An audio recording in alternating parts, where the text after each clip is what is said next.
সুপ্রিয় দর্শক, আমি খান মোহাম্মদ রুমেল স্বাগত জানাচ্ছি সম্পাদকীয়তে।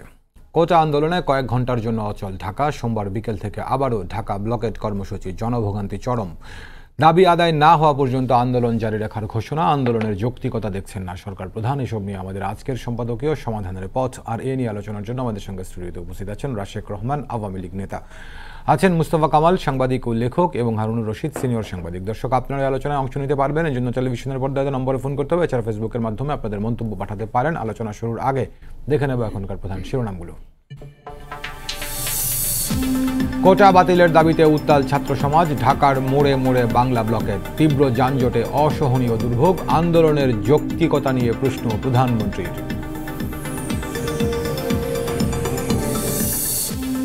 4 দিনের সফরে চীন যাচ্ছেন প্রধানমন্ত্রী। সই হবে সড়ক, অবকাঠামো, স্বাস্থ্য সহ 20টি সমঝোতা স্মারক।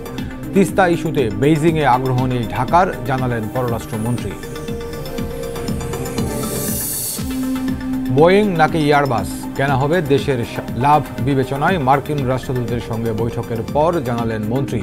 2-1 মাসের মধ্যে 4 উড়োজাহাজ কেনার প্রক্রিয়া চূড়ান্ত। আনন্দের যাত্রায় মুহূর্তেই বিষাদ। বগুড়ায় হাই ভোল্টেজ বৈদ্যুতিক তারে জড়ালো রথের দণ্ড। প্রাণ গেল 5 জনের, আহত 35, আশঙ্কাজনক অনেকে। এবং বন্যার পানি মারিয়ে কেন্দ্রে কেন্দ্রে এইচএসসি পরীক্ষার্থীরা। উত্তরে বন্ধ হচ্ছে শিক্ষা প্রতিষ্ঠান। সিরাজগঞ্জ, জামালপুর সহ কয়েক জেলায় তলিয়ে লাখো ঘরবাড়ি।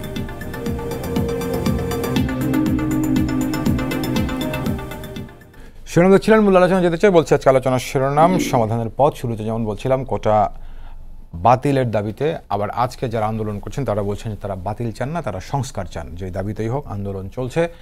আজকে বিকেল 3টা থেকে রাত 8টা পর্যন্ত ঢাকায় বেশ কয়েকটি মোড়ে মোড়ে শিক্ষার্থীরা অবস্থান নিয়েছিলেন। তারা রাস্তা অবরোধ করেছিলেন, বিক্ষোভ করেছেন। আগামীকালকেও বিকেল 3:30টা থেকে তাদের কর্মসূচি আবারও ঘোষণা করেছেন। এসব অন্যান্য সমস্যা এবং বিষয় আলোচনা করবো। মোস্তফা কামাল ভাই, আপনাকে দিয়ে শুরু করতে চাই। আমি প্রেক্ষাপটটা এর মধ্যে আপনি জানেন, আমাদের শিরোনামটা হচ্ছে সমাধানের পথ। আমি এই জায়গাতে জানতে চাইছি, কারণ ব্যাপারটি হচ্ছে, ধরুন কোটা সংস্কার আন্দোলন ছিল, এটা কোটা সংস্কার আন্দোলনের প্রেক্ষিতে একবার কোটা বাতিল হলো।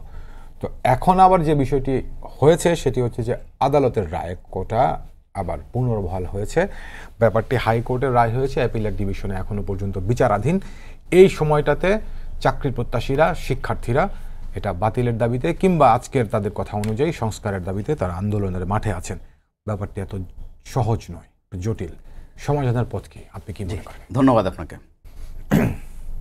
ছিলাম আমরা শিক্ষকদের আন্দোলন নিয়ে, অপেক্ষায় ছিলাম যে শিক্ষার্থীরা কি করে, তারা কি শিক্ষকদের সাথে আছেন কিনা বা পক্ষে আছেন কিনা।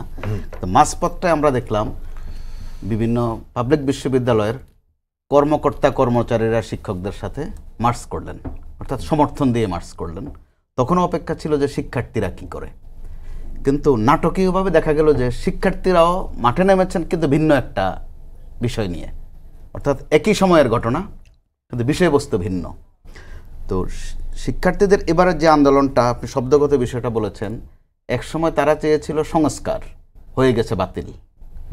এখন আবার তারা চাচ্ছে বাতিল, সেটা আবার আজকে এসে দাঁড়িয়েছে সংস্কারে।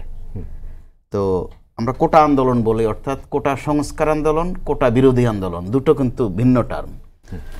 তো এরকম একটা অবস্থার মধ্যে, যেহেতু বিষয়টি বিচারিক প্রক্রিয়ার মধ্যে, তো এ ধরনের বিষয় নিয়ে কথা বলা বা প্রতিক্রিয়া জানানোর মধ্যে কিন্তু একটু সতর্কতার বিষয় থাকে।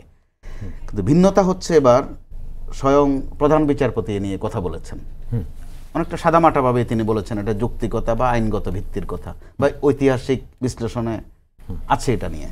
মাননীয় প্রধানমন্ত্রীও তার প্রতিক্রিয়া দিয়ে ফেলেছেন অল্পর মধ্যে, প্রশ্ন করেছেন যৌক্তিকতা নিয়ে, আবার জবাবও দিয়েছেন যে সেটার যৌক্তিকতা নেই। আবার অবাক করার বিষয়, বিএনপি থেকেও প্রতিক্রিয়া এসেছে। বিএনপি সংস্কার শব্দটা ব্যবহার করেছে, বিএনপি মহাসচিব সংস্কার শব্দটা ব্যবহার করেছেন। তো সংস্কার দরকার আছে কি নাই এ নিয়ে কথা আছে কোটার বিষয়টা, যেহেতু কোটার শব্দটাই বিশেষ একটা প্রেক্ষিতে। তো আবার কোটা বলতে গিয়ে আসল কথাটা ঘুরিয়ে ফিরিয়ে বলেন, আসল কথাটা চলে আসে, এরপরও ঘুরিয়ে ফিরিয়ে বলার পরও মুক্তিযোদ্ধা কোটার বিষয়টা। আমি এই প্রসঙ্গটাতে মোস্তফা কামাল আপনার কাছে আসতে চাইছিলাম। ধরুন কোটা এখন আছে সব মিলিয়ে 56%। 56%। তো এখন ব্যাপারটি হচ্ছে এই আন্দোলনকারী কিংবা যারা আন্দোলনের সঙ্গে সরাসরি যুক্ত নন, বিভিন্নভাবে আন্দোলন পর্যবেক্ষণ করছেন কিংবা আন্দোলনের পক্ষ বিপক্ষ নিয়ে কথা বলছেন, তাদের মধ্যে একটা অংশের প্রবণতা দেখা যাচ্ছে শুধুমাত্র 30% মুক্তিযোদ্ধা কোটা নিয়ে। এবং এই যে বিষয়টা, এরা কারা, তাদের উদ্দেশ্য কি, এ নিয়েও কিন্তু প্রশ্ন আছে। আছে। তো আমরা একটা কথা বলি, বাংলা কথা, ভর করা জি বা আসর করা বা সওয়ার হওয়া, সেটা কিন্তু এরই মধ্যে সরকারি দল থেকে অভিযোগ এসেছে সরাসরি বিএনপির বিরুদ্ধে। আওয়ামী লীগের সাধারণ সম্পাদক বলেছেন যে বিএনপি আন্দোলনে ব্যর্থ হয়ে শিক্ষকদের উপরও ভর করেছে, শিক্ষার্থীদের উপরও ভর করেছে, দুটা টার্ম ইউজ করেছেন। তো আবার বিএনপি প্রতিক্রিয়ায় কিন্তু আন্দোলনকে একদিকে যৌক্তিক বলছে, আর একদিকে শব্দটা ব্যবহার করছে সংস্কার। তো এরকম অবস্থায় তো সংস্কারটা কোথায়? প্রতিবন্ধী অর্থাৎ ডিজেবল কোটা মাত্র 1%, ক্ষুদ্র নৃগোষ্ঠী যেটা সরকারি পরিভাষা আমরা উপজাতি বলে যেটাকে, মাত্র 5%।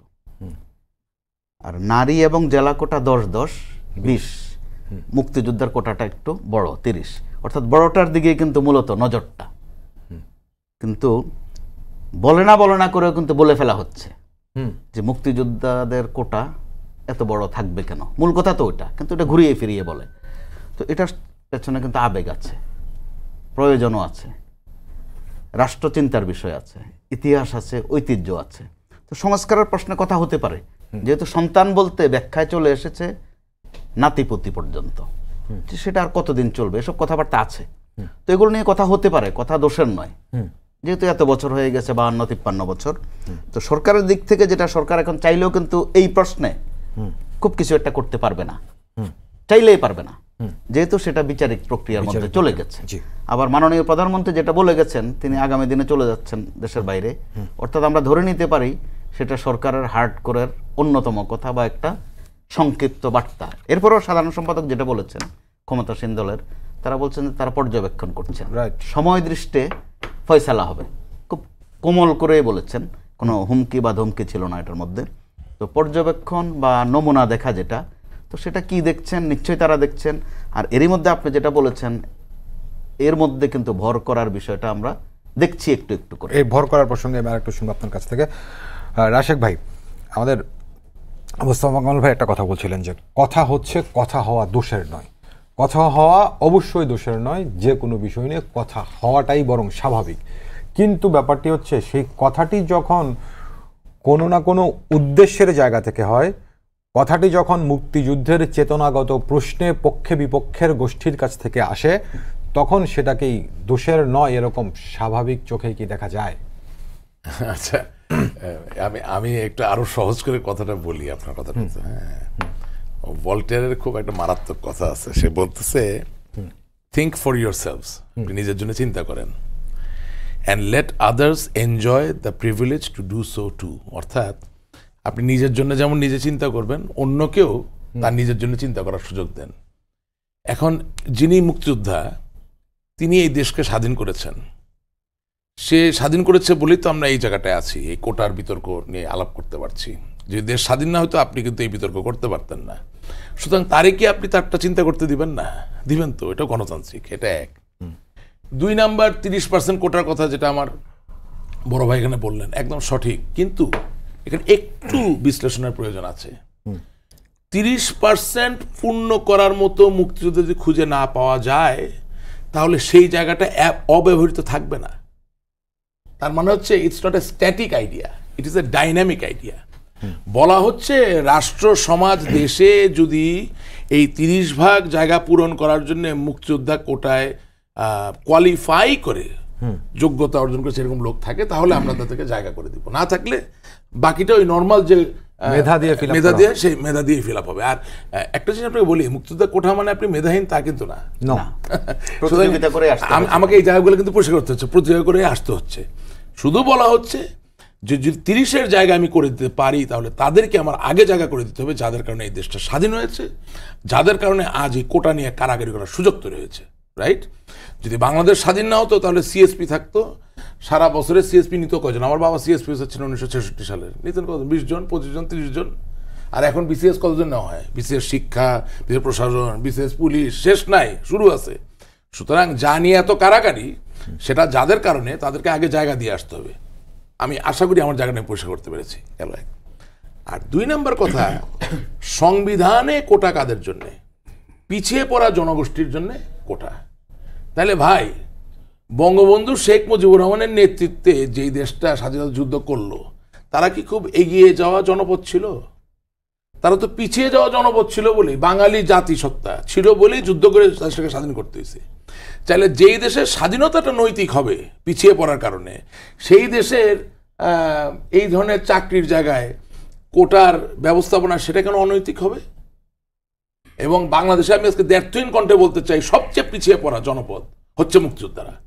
কারণ 1975 সালের 15 আগস্টের পরে সবচেয়ে বেশি আঘাত, সবচেয়ে বেশি আক্রমণ, সবচেয়ে বেশি লাঞ্ছনা, সবচেয়ে বেশি গঞ্চনা, সবচেয়ে বেশি নিষ্পেষণ এবং চক্রান্তের শিকার হয়েছে এই মুক্তিযোদ্ধারা। আপনি মেজর জেনারেল জিয়াউর রহমানের নাম বলতে চান? মেজর জেনারেল জিয়াউর রহমান হাজার হাজার মুক্তিযোদ্ধা সৈনিক, সামরিক বাহিনী বিনা বিচারে ফাঁসি দিয়েছেন। এবং বাস্তবতা হচ্ছে, আপনি 1975 সালের 15 আগস্টের পরে যে দলিল দস্তাবেজ নিয়ে বসেন, তাহলে মুক্তিযোদ্ধারা কয়জন জেল খাটছেন, কয়জনের ফাঁসি হয়েছে, কয়জন দেশ ছেড়ে পালাইছেন, দেখলেন আশ্চর্য হয়ে যাবেন। এবং আমি আপনাকে আজও একটা কথা বলতে চাই আপনার অনুষ্ঠানের মাধ্যমে, পুলিশে হাবিলদার নেওয়ার জন্য কি হয়, সিপাহী নেওয়ার জন্য দৌড় প্রতিযোগিতা হয়। কে দৌড়ায়? মুক্তিযোদ্ধার সন্তানও দৌড়ায়, যে মুক্তিযোদ্ধা না সেও দৌড়ায়। এখন মুক্তিযোদ্ধারা তো 1975 সালের 15 আগস্টের পর ঠিকমতো খাইতে পারেনি, তারা আপনি দৌড় প্রতিযোগিতা দিচ্ছেন। আর রাজাকার, আল বদর, আল শামস প্রতিক্রিয়াশীল শক্তি যারা এদের বিরুদ্ধে ছিল, তারা তো 28 বছর দীর্ঘদিন ধরে খাওয়া দাওয়া করে হৃষ্টপুষ্ট হয়েছে। তার সাথে যদি দৌড়ের প্রতিযোগিতা দেন, তাহলে মুক্তিযোদ্ধার ছেলে পারে? মুক্তিযোদ্ধা দেশ স্বাধীন করছে, মাথার উপর চাল নাই, চুলা নাই, চিকিৎসার পয়সা নাই, হ্যাঁ, কাপড়ের মধ্যে ফুটা, তার জন্য আপনি কোটা দিতে রাজি না। তার মানে তো আপনি দেশের প্রতি প্রেমই আপনার কাজ করতেছে না। ম্যাটার ইজ সাবজুডিস, সত্য, কিন্তু আমি বিবেককে তো আর আমার বিকাই দিই নেই। সুতরাং বিচারের দিন থাকতে পারে, আমি আমার বিবেকের জায়গা থেকে বলতে চাই, আমি আপনাকে দ্ব্যর্থহীন কথা বলতে চাই। আমার বাবা বাংলাদেশ আওয়ামী লীগের একজন সক্রিয় নেতা, আমি একজন সক্রিয় করি। আমার বাবা কিন্তু মুক্তিযোদ্ধা করেন নাই, আমি মুক্তিযোদ্ধা সন্তান না, কিন্তু আমি মুক্তিযোদ্ধা কোটাকে সমর্থন করি। কারণ আজকে আমি যা, আমার বাবা যা, আমরা এই কারণে এই জায়গায় যে বাংলাদেশে স্বাধীন করেছেন ওই স্বর্ণ সন্তানরা, তাদেরকে আমরা মুক্তিযোদ্ধা হিসেবে চিনি, তাদেরকে চিনি, তাদেরকে নাম দিয়েছি, কিন্তু তাদেরকে আমরা সত্যিকার অবস্থান দিতে রাজি না। জি, আপনাকে অনেক ধন্যবাদ হারুন ভাই। মুক্তিযোদ্ধার দেশে ভাই নাতিপুতি একটু সুবিধা পাবে, অসুবিধা কোথায়, বেশি করে দেয়। হারুন ভাই, আমাদের রাশেক ভাই যে কথাটা বলছিলেন যে 30% মুক্তিযোদ্ধা কোটা কিংবা অন্যান্য কোটা, যদি কোটা থেকে নির্ধারিত সংখ্যায় প্রার্থী না পাওয়া যায়, তাহলে সেগুলো মেধা দিয়ে ফিল আপ করার বিধান রয়েছে। এই জায়গাতে আমি একটা তথ্য আপনাকে দিতে চাই। 33, 35 এবং 36 তিনটা বিসিএস এর তথ্য দিতে চাই। 34টা দিচ্ছি না, 34টা ছিল স্পেশাল বিসিএস। তো এই 33, 35, 36 তিনটা বিসিএসই হয়েছে যখন কোটা বহাল ছিল। জি, 30% মুক্তিযোদ্ধা কোটা সহ 56% কোটা বহাল ছিল। তো তখন 33তম বিসিএসে মেধায় নিয়োগ হয়েছে 77.4%। 35তম বিসিএসে মেধায় নিয়োগ হয়েছে 67.49%। 36তম বিসিএসে মেধায় নিয়োগ হয়েছে 70.38%। এটি হচ্ছে পিএসসির হিসেব। তো এখন মেধায় তো আসলে থাকার কথা 44%, 56% তো বিভিন্ন কোটায় চলে যাওয়ার কথা। তাহলে এত সংখ্যক নিল কিভাবে? কারণ ওই কোটাগুলোতে পর্যাপ্ত প্রার্থী, প্রয়োজনীয় প্রার্থী পাওয়া যায়নি বলে সেগুলোকে আপনার মেধা দিয়ে ফিল আপ করা হয়েছে। তো এখন রাশেক ভাই যে কথাটা বলছেন, এটি হচ্ছে স্ট্যাটিস্টিক্যালি না, এটি হচ্ছে অনারারি বা এটি হচ্ছে ডাইনামিকভাবে একটি থাকার বিষয়। তো কোটা নিয়ে যখন আমরা আলোচনাটা করব, এই বিষয়টা মাথায় নিয়ে করা উচিত কিনা, আমি শুধু আপনার কাছে এইভাবে বিশ্লেষণটা জানতে চাইছি। সেই জিনিসটা মানে আপনার যে তথ্য আমি যে শুনলাম, সেটি হচ্ছে একটি ফ্যাক্ট, মানে এটা তো আর আমি অস্বীকার করতে পারবো না, সেটা ফ্যাক্ট। তো এখন ধরেন এই যে কোটা নিয়ে কথা হচ্ছে, তো এটার তো একটা ব্যাকগ্রাউন্ড আছে। আপনি এই কোটা আন্দোলনের নাম কিন্তু পরিবর্তন হয়েছে। আপনি 18 সালের আগের যদি আন্দোলন, শেষ পর্যায়ে এসে কিন্তু কোটা সংস্কার আন্দোলন নামটা আছে। এর আগে কি ছিল? মুক্তিযুদ্ধ কোটা বাতিলের আন্দোলন। তো এই স্পিরিটটায় আমি খুবই দ্বিমত পোষণ করি যে মুক্তিযোদ্ধার কোটা বাতিল করতে হবে, আর কোনো কোটা নিয়ে কথা নেই। এই স্পিরিটটার সাথে আমি খুবই দ্বিমত পোষণ করি যে আপনি মুক্তিযোদ্ধাদের কেন টার্গেট করেন, নাম্বার 1। নাম্বার 2 হচ্ছে, আমি মনে করি কোটা নিয়ে ভাববার সময় আছে। আমরা তো চাই একটা সমাজে কোটা না থাকুক, অর্থাৎ যখন কোনো বৈষম্য একটি সমাজে থাকবে না। অর্থাৎ কোটামুক্ত সমাজ তখনই হবে যখন সমাজে কোনো বৈষম্য, পিছিয়ে পড়া জনগোষ্ঠী অথবা কোনো জনগোষ্ঠীকে সুবিধা দেওয়ার প্রয়োজন পড়বে না, সবাই সমতার ভিত্তিতে। তো সেই সমাজ তো আমরা প্রতিষ্ঠা করতে পারিনি। সেই সমাজ প্রতিষ্ঠা করার জন্যই আমাদের এই কোটা। আমি পরে আসছি যে আমাদের কোটা কতটা প্রয়োজন না। একটা জিনিস খেয়াল করবেন, অনেকে সংবিধানের উদাহরণ দেন যে সংবিধানে তো সমতা নিশ্চিত করার কথা বলেছে। ওই যেখানে সমতা নিশ্চিত করার কথা বলেছে ওখানেই কিন্তু নারীর সমান অধিকার প্রতিষ্ঠার কথা বলা আছে একটা। সেকেন্ড হচ্ছে সংবিধানে ওই ধারায় যাই থাকুক না কেন, যদি কোনো পিছিয়ে পড়া জনগোষ্ঠী, অনগ্রসর জনগোষ্ঠীকে তুলে আনার জন্য কোটা করতে হয়, সেটি ওটার সাথে কনফ্লিক্টিং হবে না, এটা সংবিধানে বলে দেওয়া আছে। এখন ব্যাখ্যা হচ্ছে অনগ্রসর শ্রেণী, পিছিয়ে পড়া শ্রেণী কারা, সেই জায়গাগুলো নিয়ে আপনার আলোচনা থাকতেই পারে যে আমরা এত কোটা ছিল তো কোটাটাকে এখন কমানোর প্রয়োজন পড়ে। আপনি যেটা বললেন যে কোটা খালি থাকছে, হচ্ছে না, তো সেটা যদি মানে 1 বছর খালি থাকলে আর 1 বছর যে থাকবে তার কিন্তু নিশ্চিত নয়। সুতরাং লম্বা একটা ট্রেন্ড দেখে যদি খালি থাকতেই থাকে তো আপনি সেটা কমিয়ে আনতে পারেন, সেটা কোনো ব্যাপার, এটা সংস্কার হতেই পারে। আমি তো বারবারই বলেছি যে কোটা আমরা চাই, সেই সমাজ চাই যে সমাজে কোটার প্রয়োজন পড়বে না, সেই সমস্ত সাম্যের সমাজ, সমতার সমাজ, সেই সমাজে সবাই সমান অবস্থানে থাকবে, কিন্তু আমাদেরকে সেটা আছে।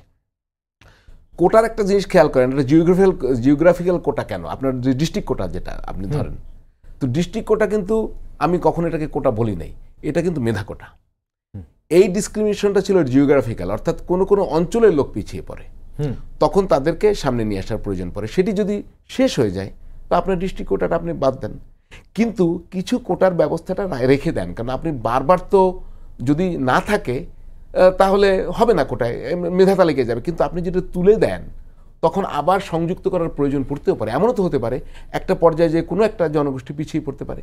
আপনি মনে করেন যে দেশে নারীরা আপনার একদম সমান মর্যাদায় চলে এসছে, কিন্তু আমাদের ওয়ার্ল্ড ওয়াইড কনসেপ্ট তারা ভালনারেবল গোষ্ঠী, তার জন্য আপনি 2% হলে কোটা রেখে দেন, কারণ কখনো কখনো তো আবার ভালনারেবল হতে পারে, তখন কি আবার আপনি চেঞ্জ করবেন? আপনি খেয়াল করেন বিষয়টা, খুব ইন্টারেস্টিং একটা বিষয়।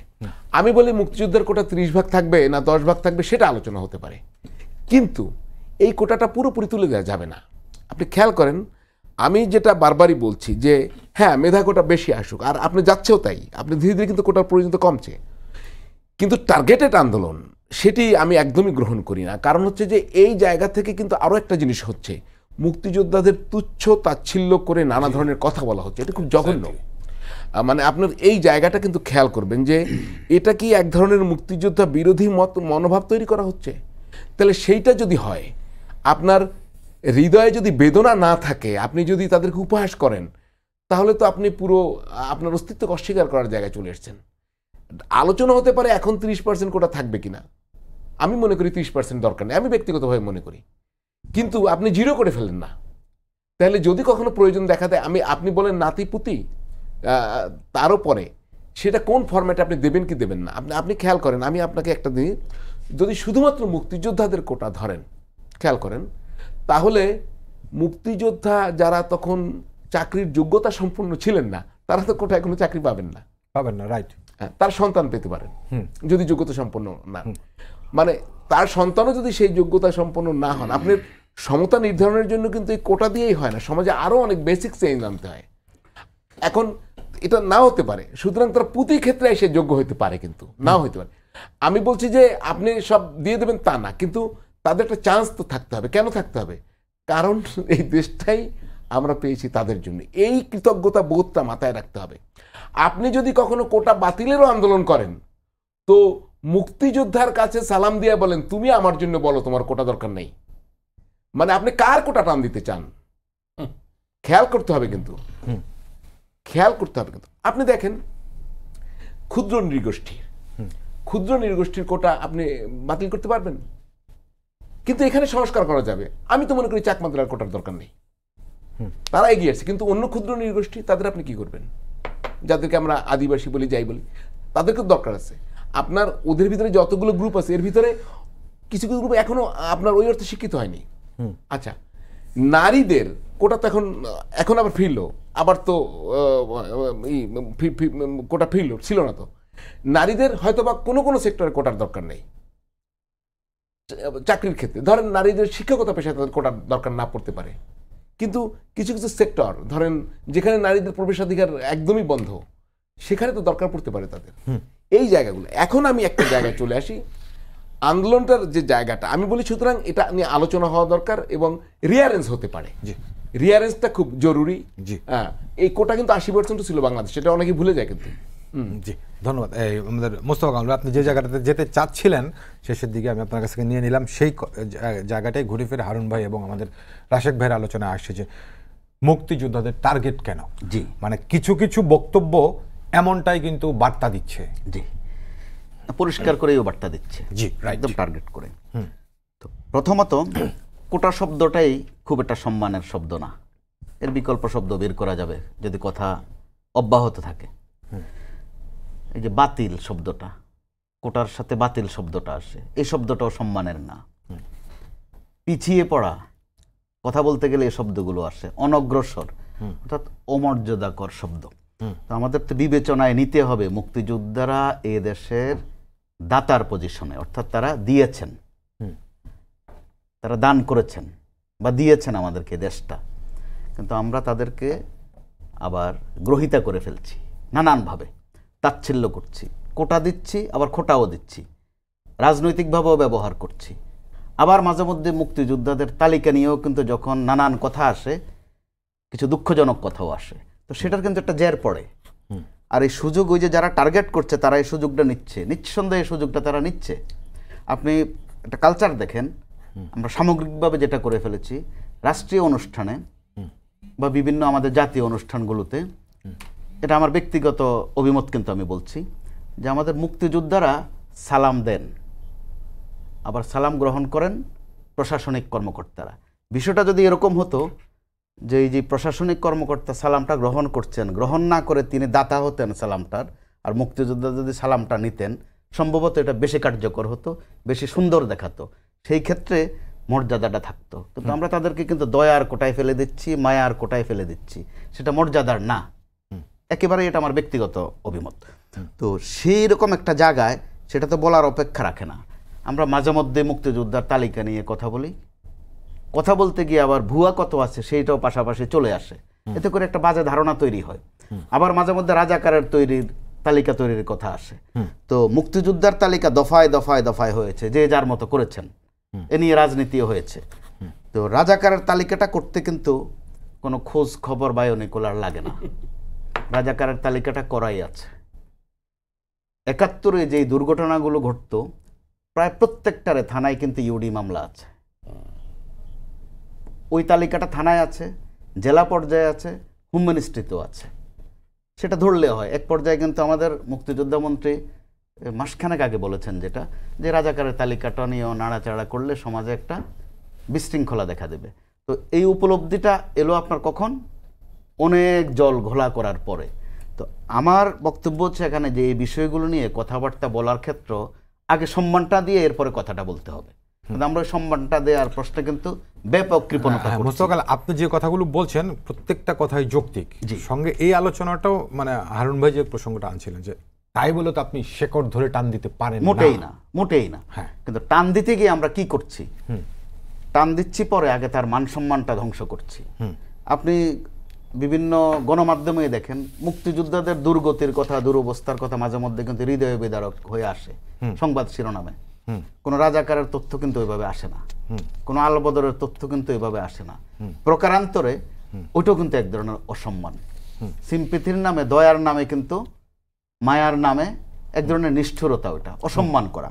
তো এরকম জায়গায় সরকারের যেমন দায়িত্ব আছে, অপোজিশনে যারা আছে তাদেরও দায়িত্ব আছে, কিন্তু রাজনীতির মাত্রাটা এখানে একটু সীমিত করা অবশ্যই দরকার, অবশ্যই দরকার, অন্তত মুক্তিযোদ্ধা প্রশ্নে। বাদ বাকিগুলো নিয়ে আমি কথা বললাম না। হারুন ভাই যেটা বলেছেন, হ্যাঁ, শতাংশের এই অঙ্কটা এদিক সেদিক হতে পারে, তো মর্যাদার সাথে কমতেও তো পারে, কিন্তু তাচ্ছিল্যের সঙ্গে যেন, দয়ার সঙ্গে যেন কিছু না হয়, সম্মানের সঙ্গে যেন হয়। জি জি জি, আপনাকে অনেক ধন্যবাদ। এই জায়গাতে রাশেক ভাই আমি একটু আলোচনাটা অন্যদিকে নিতে চাই। ধরুন একটা সঙ্গেই তো আরেকটা, যেমন ধরেন আমাদের মোস্তফা কামাল যেখান থেকে শুরু করেছিলেন যে আমাদের শিক্ষকরা একটা আন্দোলনে আছেন, তারপরে এখন শিক্ষার্থীদের অবস্থা। এই ফাঁকে আবার আরেকটা বিষয় আমরা দেখছি, সেটি হচ্ছে সামাজিক যোগাযোগ মাধ্যমে এটি ছড়াচ্ছেন কেউ কেউ, যে আমাদের শিশুদের নিখোঁজ হওয়ার মাত্রা বেড়ে গেছে ইত্যাদি একটা প্রসঙ্গ নিয়ে সামাজিক মাধ্যমে এক ধরনের একটা ভাইব ছড়ানোর চেষ্টা হচ্ছে। এটি নিয়ে আজকে মূলধারার কয়েকটি গণমাধ্যমও রিপোর্ট করেছে, এবং সেখানে পুলিশ যেটি বলছে যে নিখোঁজ বিভিন্ন সময় হয়, তো সেই নিখোঁজের জন্য এখন পর্যন্ত থানাগুলোতে যে পরিমাণ জিডি কিংবা অভিযোগ এসেছে সেটা খুব বেশি অস্বাভাবিক নয়, মানে অন্যান্য সময়ের তুলনায়। কিন্তু এটাকে সামনে যেমন চিহ্নিত কিছু ফেসবুক গ্রুপ থেকে এই বিষয়গুলো ছড়ানো হচ্ছে, অর্থাৎ নানানভাবে অস্থিরতা সৃষ্টির একটা পায়তারা কি চলছে তাহলে বলতে পারি আমরা? দেখেন, আগামীকালকে আল্লাহর রহমতে বঙ্গবন্ধু কন্যা জননেত্রী শেখ হাসিনার ডেলিগেশনের একজন, যে আমি চীনে যাওয়ার সৌভাগ্য আমার হয়েছে, সেই জায়গা থেকে বলতে চাই, নেত্রীর একটা জায়গা আছে, সেটা হচ্ছে সামাজিক যোগাযোগের মাধ্যম প্রয়োজনীয়, কিন্তু বাংলাদেশে সামাজিক যোগাযোগের মাধ্যমের উপর নির্ভর করে যদি আপনি একটা বিচারের জায়গায় পৌঁছে কোনো সিদ্ধান্ত নেন, ভুল সিদ্ধান্ত হবে। কারণ বাঙালির জন্য সামাজিক যোগাযোগের মাধ্যমটা হয়ে গেছে একেবারেই চিত্ত বিনোদনের একটা জায়গা। এখানে সবচেয়ে খারাপ যে খবরটা তৈরি করা হয়, শব্দটা হচ্ছে তৈরি করা হয়, সেটাও চিত্তকে বিনোদিত করার জন্যে, যেটা একেবারে দেখলে খুব ভালো লাগবে, তুফান তুফান ভাবসাব, সেটাও চিত্তকে বিনোদিত করার জন্যে। আবার আপনি খুব আলোচিত হিরো আলম, রুচির বড্ড দুর্ভিক্ষ, মানে দুর্দশা, সেটাও যদি ধরেন, সেটাও চিত্ত বিনোদনের জন্য। আবার ডিগবাজি কারবার, সেটাও কিন্তু চিত্ত বিনোদনের। সুতরাং সেই জায়গা থেকে যখন এই কোটা বিরোধী আন্দোলন হচ্ছে, আপনার শিক্ষকদের আন্দোলন হচ্ছে, সেই জায়গায় অবশ্যই এখানে প্রতিক্রিয়াশীল সক্রিয় কিছু গ্রুপ আছে যারা তাদের মন মতো অনেক রকম গুজব ছড়াচ্ছে। এবং আপনি মনে রাখবেন, পদ্মা সেতুর 2য় বছরের পূর্তি হলো, পদ্মা সেতু যখন তৈরি হচ্ছিল তখন কিন্তু একটা গুজব সামাজিক যোগাযোগের মাধ্যমে ছড়িয়ে পড়েছিল যে কল্লা, মানুষের কঙ্কাল, মস্তক কেটে কেটে সেখানে দেওয়া হচ্ছে, রক্ত ঢেলে দেওয়া হচ্ছে যাতে পদ্মা সেতু সুন্দর। সুতরাং এগুলো শুনে বিচলিত হওয়ার বা তাড়িত হওয়ার কিছু নাই। আমি একটা জায়গায় যেতে চাই। প্রথম কথা হচ্ছে, একটা জায়গায় পরিষ্কার করতে চাই, মুক্তিযোদ্ধা কোটা কেন 30 ভাগ? 30 ভাগ অন্যের থেকে বেশি কেন? কারণ সরকারি চাকুরি নিয়োগের একটি চারিত্রিক দিক নির্দেশনা দেওয়া দরকার, এবং ওই সরকারি চাকরি নিয়োগের চারিত্রিক দিক নির্দেশনার অন্যতম নিয়ামক হচ্ছে যে মুক্তিযোদ্ধা যারা ছিলেন, যারা মুক্তিযুদ্ধের জন্য প্রাণ দিয়েছেন, যারা প্রাণ দেওয়ার জন্য প্রস্তুত ছিলেন, তাদের জন্যেই এই দেশ, এই সমাজ, এই রাষ্ট্র। এর মানে এই নয় যে আপনাকে বন্দুক ধরতে হবে। আপনি মুক্তিযুদ্ধে বিশ্বাস করেন, সম্মান করেন, যেটা ভাই বলল, ইয়েস, আপনার জন্য এই দেশ। সেটা একটা চারিত্রিক দিক নির্দেশনা বহন করে। এবং আবারও বলছি, 30-এর জায়গায় 60 করে দেন, অসুবিধা হবে না, কারণ পুরোটাই মেধাভিত্তিক। যতজন মুক্তিযোদ্ধা কোটায় পাবেন, ঠিক অতজনের চাকরি হবে, যেটা ফাঁকা পড়ে যাবে সেটা অন্য জায়গায়। আবার এখানে মেধার জায়গাটা তো রাসেল ভাই একটা প্রশ্ন আছে, মানে মুক্তিযোদ্ধা কোটায় বা অন্য কোটায় যিনি আসছেন তিনি মেধাহীন তা তো নয়। একদমই না, আমি তো বলছি পুরোটাই মেধাভিত্তিক। একটা পর্যায়ে এসে কোটাটা অ্যাপ্লিকেবল হচ্ছে। আবার পরিষ্কার করছি, মুক্তিযোদ্ধা কোটার অধীনে যিনি আসবেন তিনিও ইকুয়ালি একই রকম মেধা সম্পন্ন, একদম এখানে কোনো ভুল নাই। এটা গেল এক। 2 নাম্বার, দেখেন, মার্কিন যুক্তরাষ্ট্রে আপনি একজন অটিস্টিক ব্যক্তিকে যদি চাকরি দেন, আপনি মার্কিন যুক্তরাষ্ট্রের সামরিক বাহিনীর কোনো ভেটারেনকে যদি চাকরি দেন, অথবা কোনো হিজড়া প্রজাতির কোনো মানুষকে যদি চাকরি দেন, পিছিয়ে পড়া জনগোষ্ঠী অর্থাৎ ইন্ডিয়ান গোষ্ঠী, রেড ইন্ডিয়ান যাদেরকে বলা হয়, তাদেরকে যদি চাকরি দেন, নেটিভ ইন্ডিয়ান বলা হয়, নেটিভ আমেরিকান, তাহলে আপনি আবার ট্যাক্স রিবেট পান, অর্থাৎ ট্যাক্সে আপনি হ্রাসকৃত একটি হারে ট্যাক্স দেন। এটা কি এক ধরনের কোটা নয়? তাহলে মার্কিন যুক্তরাষ্ট্র কোটা অনুসরণ করতে পারে, আপনি কি করেন? না, হিজড়াদের কোটা তো না, এটা দরকার না। না, দরকার কিন্তু পরের কথা। আমি একদম প্রায়োগিক উদাহরণ আপনাকে ওগুলোর সাথে মুক্তিযুদ্ধ কোটা মিলানো বোধহয় প্রাসঙ্গিক না, একদম সম্মানের সাথে আলাদা রাখা। না, আছে। মার্কিন যুদ্ধের ভেটারেন বলেছি তো। মার্কিন যুক্তরাষ্ট্রের 2য় বিশ্বযুদ্ধ, প্রথম বিশ্বযুদ্ধে যত যুদ্ধে, ভিয়েতনাম যুদ্ধে যতজন দেশের জন্য যুদ্ধ করেছে, সেখান থেকে আপনি কাউকে চাকরি দিলে আপনি ট্যাক্স রিবেট পাচ্ছেন। তার মানে কি, তারা তাদের যোদ্ধাদের ওই সম্মানের জায়গাটা রেখেছে। তাহলে আপনি বাংলাদেশ কেন আপনার মুক্তিযোদ্ধার সম্মানের জায়গাটা রাখবেন না? ওই জন্যই তো একটু আগে কথা বলবো, আমি একমত। সম্মান এটা একটা ধারণা, concept, it's a concept, it's idea. যারা বুঝতে চায় না তারা জ্ঞান পাবি, বুঝে না মানে কি, বুঝে সবই। এটা গেল এক। 2 নাম্বার, ভাই, মুক্তিযোদ্ধার ছেলে মেয়ে নাতি পুতি অনেক কিছু নিয়ে কথা উঠছে। তো প্রিন্স চার্লস আর প্রিন্স ডায়ানার বিয়াটা আপনার দেখতে ভালো লাগে, ইউটিউবে গিয়া কুইন এলিজাবেথ এবং ডিউক অফ এডিনবারা, মানে তার যে স্বামী যিনি মারা গেছে, তারটা দেখতে ভালো লাগে। এমনকি প্রিন্স চার্লসের পরে তার ছেলে প্রিন্স উইলিয়াম এবং প্রিন্সেস কেট, তারটাও দেখতে আপনার ভালো লাগে। কিন্তু মুক্তিযোদ্ধার ছেলে চাকরি পাবে, মুক্তিযোদ্ধার নাতি চাকরি পাবে, আপনার দেখতে ভালো লাগে না। তাদের সমস্যা আছে। রাজা রানী দেখতে খুব ভালো লাগে, জমিদারের ছেলে মেয়ে ঘোড়া চালায় ঘুরতেছে দেখতে ভালো লাগে, কিন্তু আমার দেশের মুক্তিযোদ্ধা দারিদ্র্যকে পরাজিত করে সে একটি সুন্দর সুস্থ একটা সমৃদ্ধ জীবনের দিকে এগিয়ে যাবে বংশ পরম্পরা ধারাবাহিকতার মধ্যে দিয়ে। You don't to see that there is something wrong under that circumstances. If that is so then we have to wage a war. আমাদেরকে নতুন করে একটা বিপ্লবের সূচনা ঘটাতে হবে। তার মানে হচ্ছে আমরা সত্যিকার অর্থে ব্যর্থ হয়েছি যে 2024 সালে দাঁড়িয়ে আজকে সমস্ত বিশ্বের যেখানে আমরা প্রতিযোগিতায় অংশগ্রহণ করতে পারছি অনলি বিকজ আমার একটা লাল সবুজের পতাকা আছে, বঙ্গবন্ধুর নেতৃত্বে এত মুক্তিযোদ্ধা যুদ্ধ স্বাধীন করছে, অথচ তারে আমি একটা কোটা দিচ্ছি, এটুকু আমার সহ্য হয় না, গায়ে জ্বলন ধরে। আমি এই আন্দোলনের পক্ষে থাকতে পারি না। আর এবং আপনাকে এটাও বলি ভাই, অত আমি তেল দিয়া চলায় বিশ্বাস করি না। এই সংস্কার আশা প্রমাণ বুঝে না। আমি সোজা কথা বুঝি। আমি বুঝি সব জায়গায় আপনি আজকে সোনালী ব্যাংকের একটা লাইনে যান, উত্তরা ব্যাংকের লাইনে যান, অগ্রণী ব্যাংকের লাইনে যান, বিরাট বড় লাইন, বিল দিচ্ছে বা টাকা জমা দিচ্ছে, কানে কানে গিয়ে বলেন ভাই আপনার পিছনের লোকটা একজন মুক্তিযোদ্ধা, কেউ জায়গা ছাড়বে না। আমি ওই বাংলাদেশে বিশ্বাস করি না, মুক্তিযোদ্ধার জন্য একটা লাইন থাকা দরকার। এবং এটাও আপনায় বলি, আগামীকালকে কোনো বাঙালি যদি 90 বছর বয়সের আগে মারা না যায়, তাহলে কি আপনি বয়স্ক ভাতা উঠিয়ে দিবেন? তাহলে কি আপনি বয়স্ক ভাতা উঠিয়ে দিবেন? জাপানে তো কোনো লোক সহজে বৃদ্ধ হয় না, তাই বলে কি সেখানে বৃদ্ধের কোনো প্রিভিলেজ বা সুবিধা উঠিয়ে দেওয়া হয়েছে? এমনকি এত বছর পরও সামুরাই যারা ছিল তাদের কথা কি আমরা ভুলে গেছি? প্রশ্নই আসে না, এটা হতে পারে না। এই দেশে যারা যুদ্ধ করেছে তাদের সম্মান চলমান থাকবে। হারুন ভাই, একটা বিষয় একটু, এর আগে মানে এবার তো দ্বিতীয় দফার আন্দোলন কোটা প্রসঙ্গে, এর আগের আন্দোলনটা যারা আন্দোলন করেছিলেন তারা নিজেদেরকে অরাজনৈতিক সামাজিক নাগরিক আন্দোলনের কথাই তো বলছিলেন এটা কিনে, তো পরবর্তীতে দেখলাম সেই আন্দোলন থেকেই একটা রাজনৈতিক গোষ্ঠীর জন্ম হয়েছে। তো এখন ব্যাপারটি হচ্ছে কি, এখন আবার এগুলো এবার যখন আবার হচ্ছে এটি নিয়ে তো রাজনৈতিক অঙ্গনে কথাবার্তা হচ্ছে, তা আমি বলতে চাইছি মানে মূল প্রসঙ্গটা কি, কেউ কি আসলে এটাকে সামনে রেখে কোনো ফায়দা নিতে চাইছে? না, কারোর পলিটিক্যাল থিঙ্কিং থাকা দোষের না, বা কেউ পলিটিক্যাল ব্যাকগ্রাউন্ড থেকে আসা দোষের না।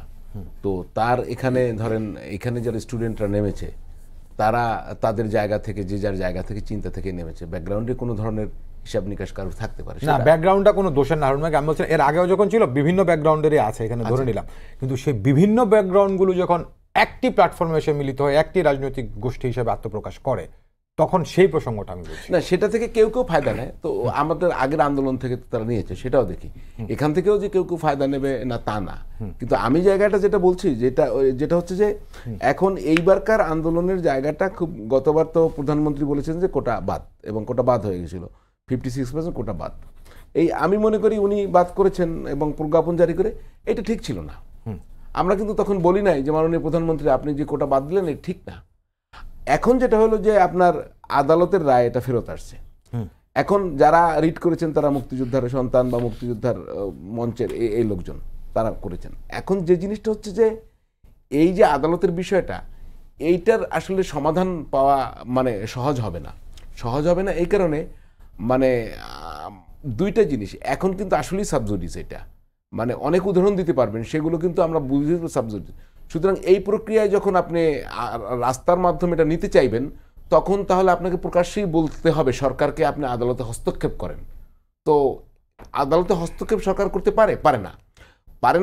এখন জায়গাটা সরকার আছে, সেটা আমি একটু পরে বলছি। তাহলে আপনিই তো বলছেন যে সরকার যেন বিচার ব্যবস্থা হস্তক্ষেপ না করে। খেয়াল করেন, কিন্তু এটা কিন্তু এক ধরনের মানে স্ববিরোধিতা। কিন্তু অপেক্ষা করতে হবে। আমি মনে করি এবারকার যেটা আন্দোলন সেটার যৌক্তিক পরিণতি এবং একই সঙ্গে কোটার যে সংস্কার প্রয়োজন কি প্রয়োজন না সেটা নিয়ে আলোচনা এবং একটি জায়গায় যেতে অপেক্ষা করতে হবে। এইটা কিন্তু আমি বলি হঠাৎ করে মাঠ থেকে এবার পাওয়া যাওয়ার স্কোপ কম। কারণটা হচ্ছে এই বিচার প্রক্রিয়াটা আপিলে শেষ হইতে হবে। শেষ হওয়ার পরে আমি একটা জিনিস আপনাকে বলি, সরকার এই কোটা যে বাতিল করেছিল সরকার প্রজ্ঞাপনের মাধ্যমে, কোটা সিস্টেমটা সংবিধানের আলোকে সরকারি প্রজ্ঞাপনই হয়েছে, এটাকে আপনার খেয়াল করতে হবে। সুতরাং আদালত যে রায় দেবে সেই রায়ের পরে সরকারের করণীয় আছে। আমি মনে করি সরকার করলে ওই রায় সরকার মানবে, মানার পরে তারপর সরকার কি আরেকটা জায়গায় যেতে পারে। আমি বললাম যে আপনি যে একটা আদালত আমাকে রায় দিল যে আপনি এটা করবেন, আদালত যদি বলে না দেয় যে এর কোনো পরিবর্তন পরিমার্জন করা যাবে না, তাহলে ভিন্ন কথা। কিন্তু আদালত যদি একটা রায় দেয় যে কোটাটা তুমি এটা বহাল করো বা বহাল রাখো অথবা না রাখো, যাই দিক না কেন আমি যাই না, তো সেখানে সরকারের করণীয় থাকে। সেটা হচ্ছে সরকারের তো প্রশাসনিক ক্ষমতা আছে, তিনি একটা কমিশন গঠন করতে পারেন, পরে আদালতের রায়টা যেটা রায় দেবে সেটা মেনে, এখন পর্যন্ত কিন্তু চূড়ান্ত রায় আসেনি যেহেতু আপিল প্রক্রিয়া, সেটা প্রথম সরকার মানবে, মানার পরে সরকারের আবার ক্ষমতা আছে সেটাকে সংস্কার করা। আপনি বুঝছেন তো? তো সেই পর্যন্ত ধৈর্য ধরতে হবে। এর আগে কিন্তু আমি এভাবে পাওয়া কঠিন আছে, আমি আপনার, কেননা আপনি বিচার ব্যবস্থাকে কিন্তু প্রশাসন দিয়ে প্রভাবিত করার জন্য উদ্বুদ্ধ করতে পারেন না, এটা হয় না। আপনি বিচার ব্যবস্থা নিয়ে আমাদের প্রশাসন নিয়ে নানা কথা বলতে পারেন, কিন্তু আপনি কি বলতে পারবেন যে তুমি প্রভাবিত করার জন্য চাপ দিতে পারবেন? পারবেন না। এখানে কিন্তু সমস্যা আছে। সুতরাং আমি তো আন্দোলনকারীদের সাথে কথা বলছি, তারা কিন্তু এই জায়গাটা ক্লিয়ার না যে তারা এর সমাধানটা কিভাবে চায়। সরকার কিন্তু এখন একটা প্রজ্ঞাপন জারি করতে পারবে না, সম্ভব নয়, সরকারের জুরিসডিকশনে সেটা নাই। সুতরাং বিচার যেটা শুরু হয়েছে, আমি পছন্দ করি বা না করি, আপনাকে এটা শেষ করতে হবে। শেষ করার পর তারপরে আদালত যে রায় দেবে সেটাকে গভর্নমেন্টের মানতে হবে, মানার পরে গভর্নমেন্টের ক্ষমতা আছে আবার নতুন একটি প্রক্রিয়া শুরু করার। সেটা আপনি খেয়াল করবেন, প্রধানমন্ত্রী কিন্তু বলেছেন যে এটা তো আদালত থেকে সমাধান আসতে হবে, রাইট, আদালত থেকে একটা সমাধান আসুক, সেই পর্যন্ত অপেক্ষা করা ছাড়া আপনি কিন্তু মধ্যবর্তী, আমি এই আন্দোলনের ভেতরে আমি ধরেন যে একটি জায়গা দেখছি যে প্রেশার ক্রিয়েট করবে, যে কোনো মানুষ কথা বলতে পারবে, সে বলবে, সমস্যা নাই, কিন্তু ইমিডিয়েট ফল আসার সম্ভাবনা কম দেখছি। জি, আপনাকে ধন্যবাদ। 30 সেকেন্ড আপনি যদি কিছু বলেন, শেষ করে মন্তব্য। সেক্ষেত্রে শিক্ষকদের বিষয়টি এখানে প্রাসঙ্গিক। শিক্ষক আর শিক্ষার্থী যেহেতু, তো শিক্ষকদের বিষয়টি বাংলাদেশের গত 16, 17, 18 বছরের একটা ইতিহাস না হোক, উল্লেখ করবার মতো ঘটনা। শিক্ষকদের মধ্যেও কিন্তু জাতীয়তাবাদী শিক্ষক, আওয়ামী শিক্ষক, লাল শিক্ষক, নীল শিক্ষক, নানান ভাগ আছে। এই প্রথম তারা একসাথে হয়ে গেলেন। তো সেটাকেও আমি খারাপভাবে দেখছি না, সমালোচনা আছে এ নিয়ে।